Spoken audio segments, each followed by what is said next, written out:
reflections. I want to touch on a topic today, briefly touch on a topic today. Topic have to do with the ego. And the fly is trying to be my friend for the moment, I guess. Don't want to leave, and that's fine. I welcome all my reflections. Yeah, he's still here, still present. If you're not here serving any divine love and light energy, you're no longer welcome. Just making that known. Other than that, you're welcome to stay as long as you wish. Anyway, back to the topic at hand. Yes, families.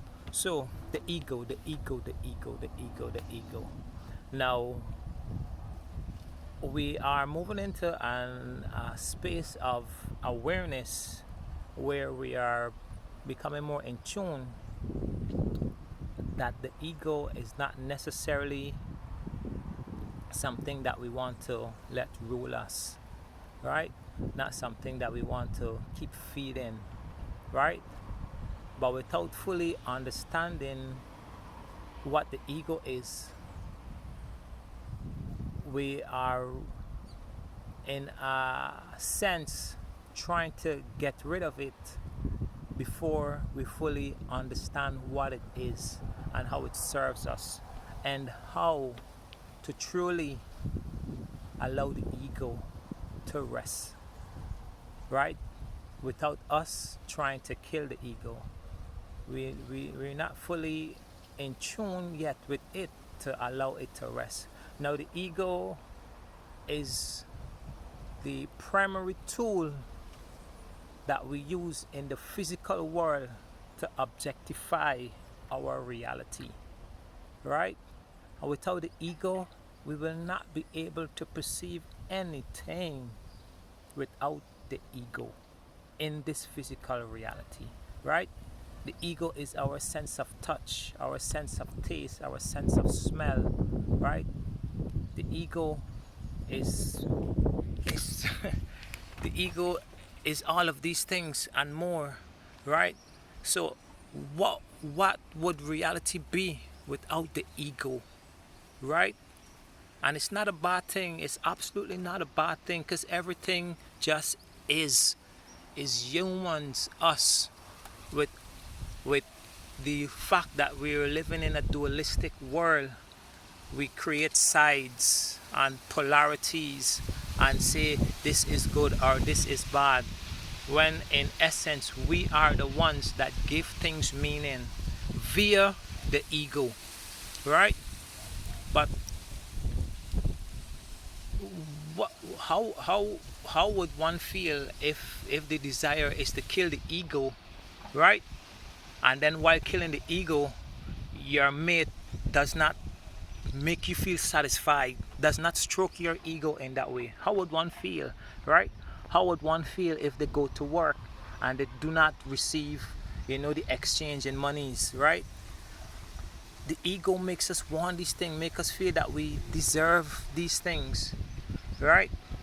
Because we're living in a physical world where it is necessary to function with the ego, right? But a lot of time we create separations, and we create hierarchical structures and all of these things, which is fine, because again it is part of our survival mechanism, right? So we have to find a way to work with the ego in a more harmonious way, as opposed to feel like, oh, I gotta get rid of the ego, because you're getting rid of yourself. And the way to truly tap in to allow the ego to dissolve is by moving, by being more present in the heart space, by being a more reflection of love. I just have my hands here because I'm out on the roof. The sun is hot, and this smartphone is telling you, oh, the phone is heating up and it may turn off. So I'm just trying to protect it to some extent. But yeah, once we move into that heart space and we see everybody as us, because everybody is literally a reflection of us, everybody and everything is literally a direct mirror, a direct reflection of us that is here to teach us. Even just seeing the birds walking with a particular color, the butterflies, everything is sending a message to our subconscious, right? Which is what truly powers our physical reality. So all of these things have meaning behind our ability to comprehend, right? So to tap in to the highest state of love, that will be the cure. Not necessarily a cure, because there's no need to write something, right? But that will allow the ego to take the back seat, right? Without even trying.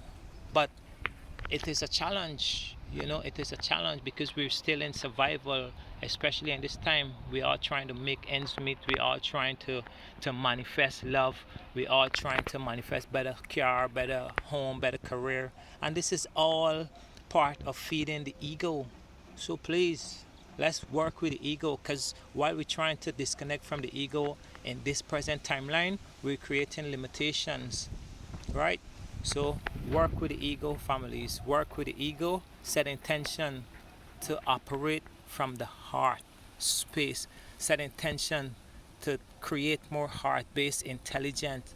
Set intention to let the heart be the compass of your reality. Set intention, right? Set intention for these things, right? As well as to activate your higher forms of intuition. Because when we move into these levels, this physical reality is just going to be what it is, but we will not be functioning in it the way we function in it now, right? But the ego is like a game. Everything serves a purpose. Every stage, is built the way it is built. You cannot not have an ego in the physical world, families, right? So anyway, that's just my take on the ego, and that's just how I choose to live my life, understanding that it is not something that's really bad, because just by thinking it is bad, it become bad, and then we attract what we think. It's that simple, right? So I choose to set intention. While I'm sitting up here, I ask to merge with the wisdom of that divine energy right up there, right? They say there's nothing new under the sun. So it's always my intention to merge with the wisdom, to be guided by that wisdom, to let the love from that wisdom power me up. So in every moment I can walk and I can reflect that divine expression as much as I can. And then sometimes the Scorpio in me gonna flip if somebody really push a button. But that's because, it is there. It is there. It's what's gonna make you feel like you a time to defend yourself and a time to stand up for your right. All of these are true representation of the ego. It's not in a bad way. You can submerge your ego and let somebody come and take away your hard earning money or stuff. No, it wouldn't, right? So saying all that to say, just listen to this video and probably listen again and understand that the ego is our friend in a physical reality. We are now moving out of this 3D reality, and as we move farther and farther and farther away from this reality, you won't even need to eat, right? We will be powered so differently, right? But it's like a baby walking, and you tell a baby trying to walk, and you tell a baby, no, you don't need the knees. You know what I mean? Like how the baby's gonna crawl? How you can tell a baby don't need the knees to crawl? How else would he move from point A to point B, right? But anyway, families, it's all love, man, and knowledge is the only way out. You know what I mean? And unfortunately, we weren't fed any truth. And one of the ways and means of connecting to truth is being present in nature and set intention, because the heart knows everything. The heart knows everything. So when we set intention to be guided from the heart space, we will learn stuff intuitively that cannot be found in any book, right? The real book is nature. The real university is the universe, right? When you're outside present in nature, this wind that's blowing here is one wind. There's no separation. There's no Yale and Harvard wind. It's one wind. It's one divine intelligence, right? But separation is what keeps us trapped in ignorance. Separation. Nature does not separate itself. The sun does not choose to shine on me and not you. The rain does not choose to fall on me and not you. When I stand up on the earth, I receive the information that you would if you also choose to stand up on the earth barefoot. I should add that in, right? So let's connect to the oneness reflection and know that everything is everything, and everything is here to serve and to guide us. But it will only guide us if we choose to accept divine guidance. Set intention. It is my intention to receive everything that is meant for me in for my highest good. It is my intention to be guided. It is my intention to become one with the one. We got to set intention because it's a free will universe, and Prime Creator does not override free choice. Right? Does not, but it will send synchronicities like this message. It will send synchronicities with the bird, with everything, with these little voices in your ears. This is how Prime Creator guide us back to remembering our true essence, right? Anyway, family, it's all love. It's all love. It is all love, and knowledge is the way out. No ledge. No ledge is the way out. We are infinite beings.